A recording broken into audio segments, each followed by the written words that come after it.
Supongamos que tenemos un capacitor previamente cargado, es decir, que la placa izquierda tiene carga positiva y la derecha tiene carga negativa, y en su interior se estableció un campo eléctrico que me da una caída de tensión V sub M.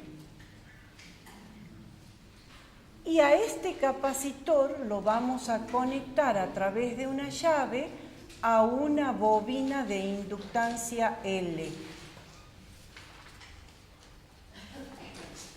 ¿Está bien? Entonces, para el tiempo t igual a 0, cierro la llave y el capacitor que estaba cargado comienza a mandar una corriente, igual que la que vimos hace un ratito, en dirección de la bobina. ¿Está bien? Es decir, el capacitor envía cargas hacia la bobina. ¿Qué sucede inicialmente? Inicialmente toda la energía estaba almacenada en la carga del capacitor y la bobina no tenía corriente, entonces la energía era 0. Pero resulta que ahora, en un instante posterior, como las cargas se están moviendo hacia la bobina, quiere decir que en la bobina se está estableciendo una corriente y está comenzando a crearse el campo magnético en su interior. En este instante, parte de la energía está en el capacitor y parte de la energía está en la bobina. En un instante, o sea, aquí van decayendo las cargas y el campo eléctrico también va decayendo, hasta que en un tercer instante el capacitor se descargó totalmente y en la bobina se estableció la corriente, porque ya tiene almacenada su energía magnética, y acá ya se estableció la corriente que está haciendo que ahora las cargas pasen hacia el otro lado. En un instante posterior, este capacitor comienza a cargarse con polaridad opuesta y la bobina termina de enviar su corriente hacia el capacitor. La energía magnética va disminuyendo hasta que el capacitor terminó de cargarse nuevamente con polaridad opuesta y vuelve a tener la diferencia de potencial V sub M entre sus bornes y la bobina quedó totalmente descargada. ¿Se entiende? Como este circuito es un circuito ideal que no tiene resistencia, esta carga va a estar nuevamente completa en el capacitor, pero con la polaridad cambiada. ¿Qué va a suceder acto seguido? Que ahora las cargas van a moverse en el otro sentido y va a suceder el proceso inverso infinitas veces en el tiempo. Entonces decimos que en este caso la ecuación de malla que responde a este circuito va a ser Q sobre C, que era la caída de tensión en el capacitor, menos L por la derivada de I con respecto al tiempo, que es la caída de tensión en la bobina, es igual a 0, y quiero ver si el signo lo puse bien para no hacerles cometer error. Sí, acá los dos serían caídas, ¿no? Los dos son caídas de tal suerte que puedo multiplicarlo por menos 1 y ponerlo positivo, pero no importa, lo dejamos así y decimos, recordando que I era la derivada de la carga con respecto al tiempo, entonces la derivada de I con respecto al tiempo va a ser la derivada segunda de la carga con respecto al tiempo dos veces.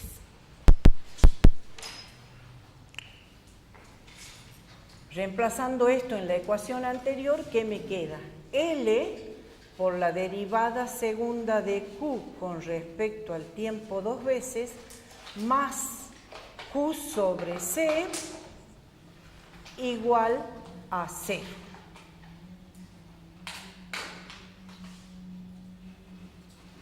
¿Sí?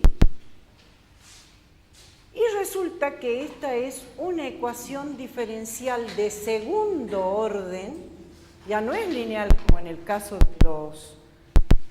de los dos circuitos anteriores transitorios, ya no es una ecuación diferencial lineal, en este caso es de segundo orden, y cuya solución la vamos a encontrar por analogía mecánica, ¿me entienden lo que quiero decir? Con la ecuación del movimiento oscilatorio armónico. Es decir, supongamos que tengo un peso, una masa, un resorte acá que se estira, o sea que hay una elongación, ¿recuerden? Entonces, por analogía, esta ecuación es idéntica a la ecuación del resorte, que era la derivada segunda de X con respecto a dos veces, más K, que era la constante del resorte, sobre la masa era, por X igual a 0. ¿Lo recuerdan? A ver que me fije bien si era así la ecuación de la...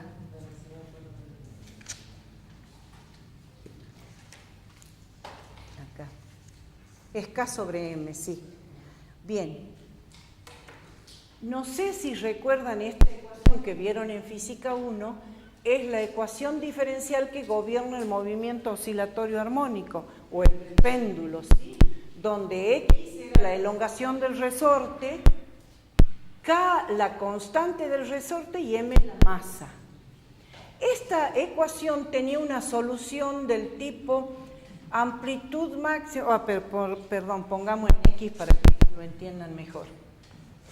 O sea, la solución de esta ecuación era del tipo la amplitud máxima de la onda por el coseno de omega t. ¿Se acuerdan? Donde la velocidad angular o frecuencia angular de oscilación era la raíz de K sobre la masa. ¿Se acuerdan? Bien. Por analogía, entonces, nosotros vamos a decir, bueno, sí, no, lo anotemos acá para no... Entonces, la analogía que hacemos es tomando a la inductancia L como el análogo de la masa, a la carga, a ver cómo es bien la carga en este caso es el análogo de la, o sea, la corriente. En este caso la corriente, como es la derivada de la carga con respecto al tiempo, va a ser el análogo de la velocidad, que era la derivada de X con respecto al tiempo, ¿sí? Y por último, la constante de fuerza K, la constante elástica, va a ser el análogo de la inversa de la capacitancia, ¿sí? Entonces, en este caso, ¿cómo va a ser nuestra solución? Con esta analogía, la solución eléctrica de aquella ecuación del circuito es que la carga en función del tiempo va a ser la carga máxima que pueda adquirir por el coseno de omega t, y como en los circuitos eléctricos puede producirse un desfasaje, le podemos sumar o restar un cierto ángulo de desfasaje que puede producirse entre las ondas, ¿sí? Donde en este caso omega, pero estoy hablando de la carga, no de la corriente, perdón, este desfasaje es posterior en la corriente, ¿sí? Donde entonces ahora omega, que es la frecuencia de oscilación del circuito, va a valer 1 sobre la raíz de L por C. ¿Sí? La frecuencia de oscilación, o sea, este omega es 1 sobre la raíz de L por C. ¿Cuánto va a valer ahora entonces la corriente? Recuerden que la corriente siempre es la derivada de la carga con respecto al tiempo. Entonces, en este caso, como la carga es Q0 por coseno de omega t, acá me va a quedar menos Q0 por omega por el seno de omega t, y acá le voy a poner ese desfasaje que pudiera tener la onda de la corriente en relación a la onda de la carga. ¿Por qué digo onda? Porque estamos hablando de un circuito oscilatorio armónico. Entonces, ¿cómo va a ser la función carga en este circuito? La función carga en el tiempo va a ser un coseno, o sea, que es una onda de este tipo.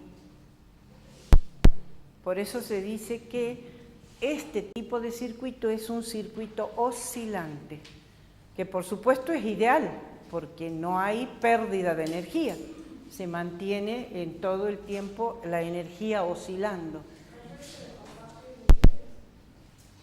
El desfasaje entre la corriente y la carga, porque cuando hay función, no siempre se produce, siempre dependen de las condiciones iniciales del circuito, pero no siempre se produce. Y en cuanto a la corriente, ¿cómo va a ser la corriente? Resulta que la corriente tengo que tener en cuenta el signo, que la derivada del coseno es menos seno. Entonces la corriente empezaría como un seno, pero hacia abajo. ¿Está bien?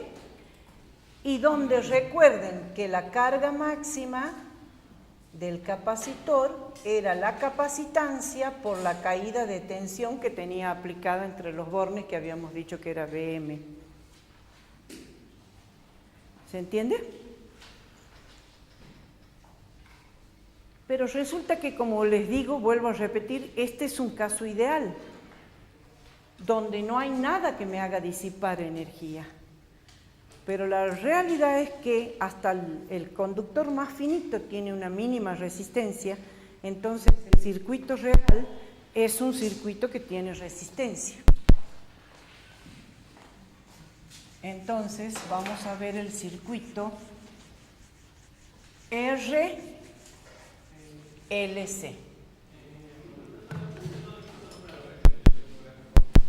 Esto es corriente en función de T. Tiene razón el compañero, no le puse. Entonces vamos a ver el circuito RLC.